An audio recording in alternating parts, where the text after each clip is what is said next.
In this video, I'm taking my artificial ecosystem to the next level by adding new features that will hopefully push my AI creatures to evolve into actual predators. But first, what is an AI creature? It's a digital organism powered by a neural network brain. I explained this in much more detail in my previous video, but here's the short version. Every creature has to find food and eat food in order to survive to the next day. If it gathers enough food, it gets to reproduce, passing its genes on to its offspring. Those offspring can then randomly mutate, which is what allows complex behaviors to emerge over time. I control the world around them, and in my last video I slowly reduced the amount of food available. The result? Only the creatures that, purely by random mutation, started moving toward food were able to survive. And just like that, an ecosystem formed where every creature behaves differently, with its own mind making decisions. The coolest part is that none of this is handcrafted. There's no perfectly tuned mathematical optimization running behind the scenes.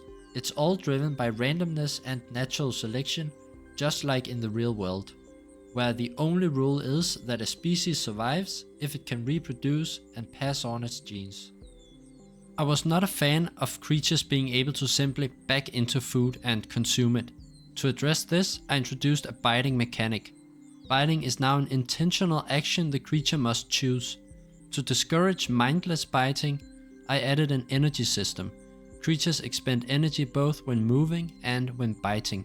Creatures can also bite each other, which is the first step toward enabling true predatory behavior.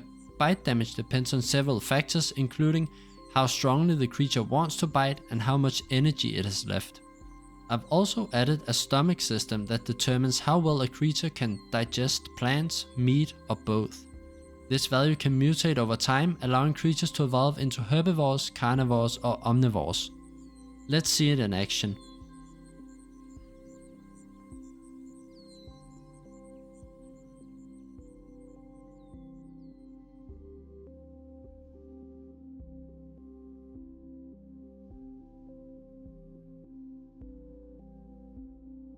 Right away it's clear that I will have to do some changes to the energy system, as biting seems too cheap and too powerful.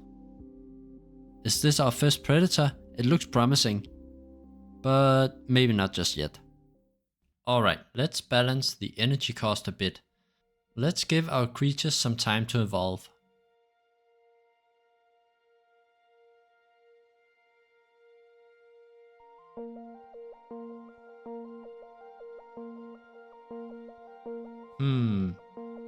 It seems too difficult for predators to emerge. Combat is too risky, as both plant eaters and meat eaters are able to deal the same amount of damage, as biting is biting. And I'm not going to only make biting other creatures limited to meat eaters. So let's make some changes.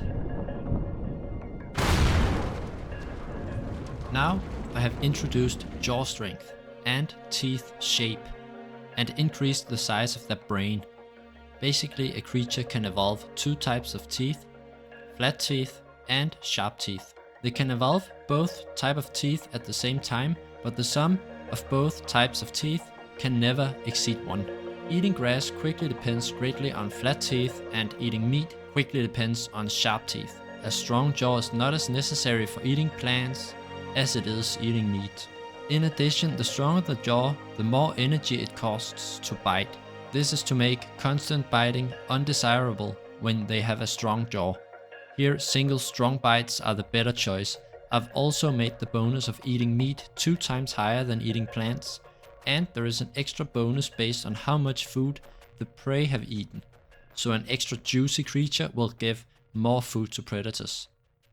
Now this will hopefully increase the odds for predators to emerge. Also, when a creature dies of starvation, it leaves behind remains that slowly deteriorate. These remains can be eaten to further increase the odds for predators. And it looks like I should make the remains a cube, because the creatures keep stumbling over them. Let's also increase the size of the world by a lot, and spawn more food, as the creatures are stupid and vulnerable in the beginning, and we need mutations to get some kind of intelligent behavior before food gets too scarce. First predators.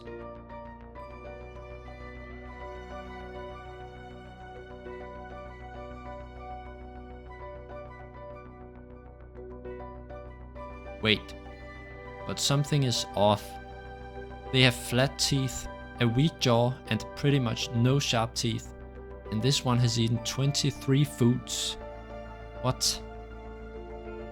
They look to have evolved into leeches, which is disgusting. I think I know the reason why this works. The health recovery rate is higher than the damage they deal, so their prey never dies. But just for fun, let's see if they will completely take over.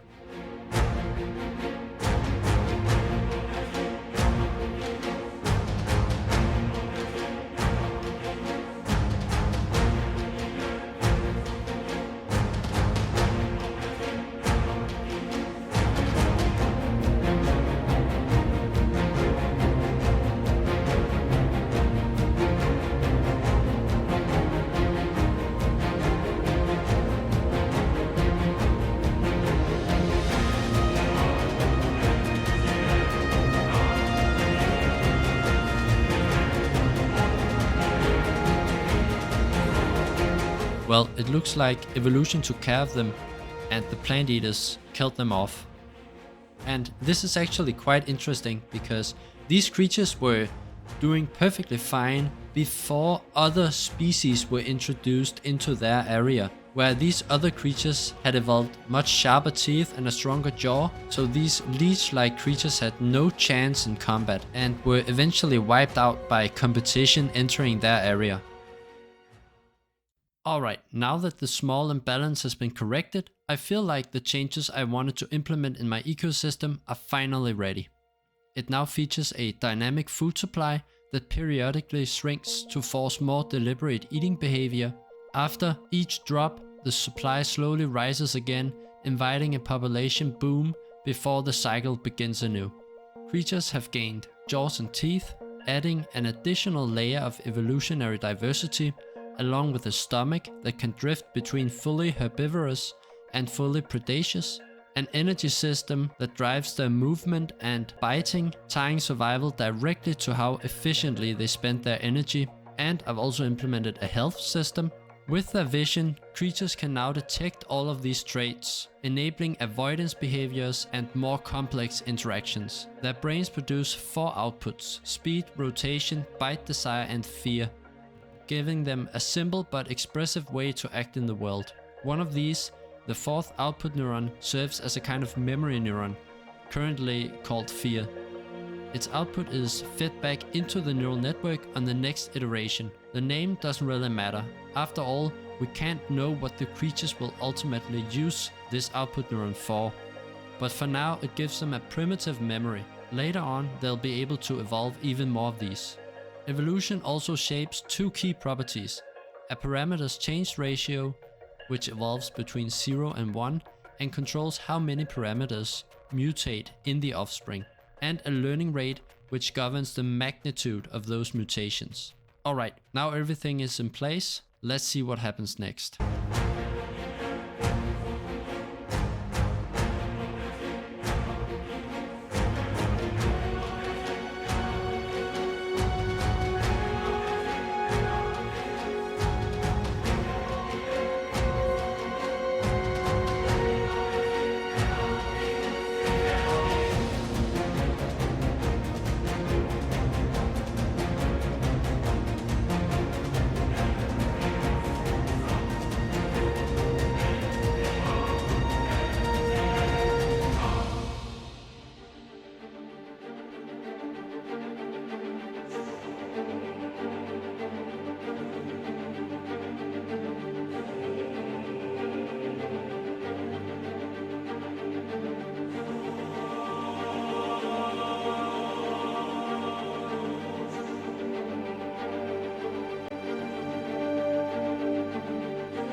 3,000 days later.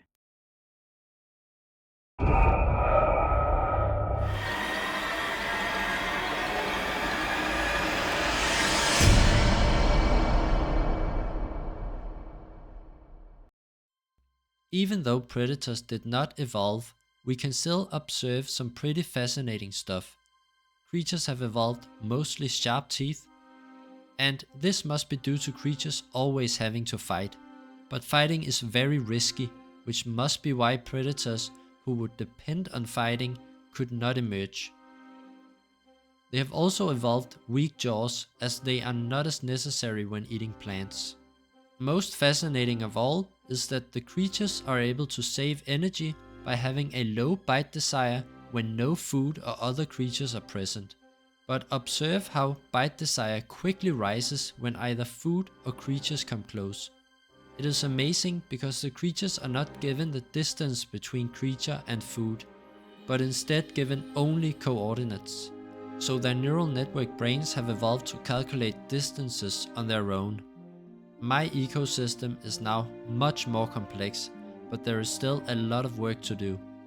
In my next video, I will continue to work towards an environment that predators can exist in, and my first step will be to make the ecosystem completely continuous, meaning there are no day length and creatures can decide when to multiply themselves.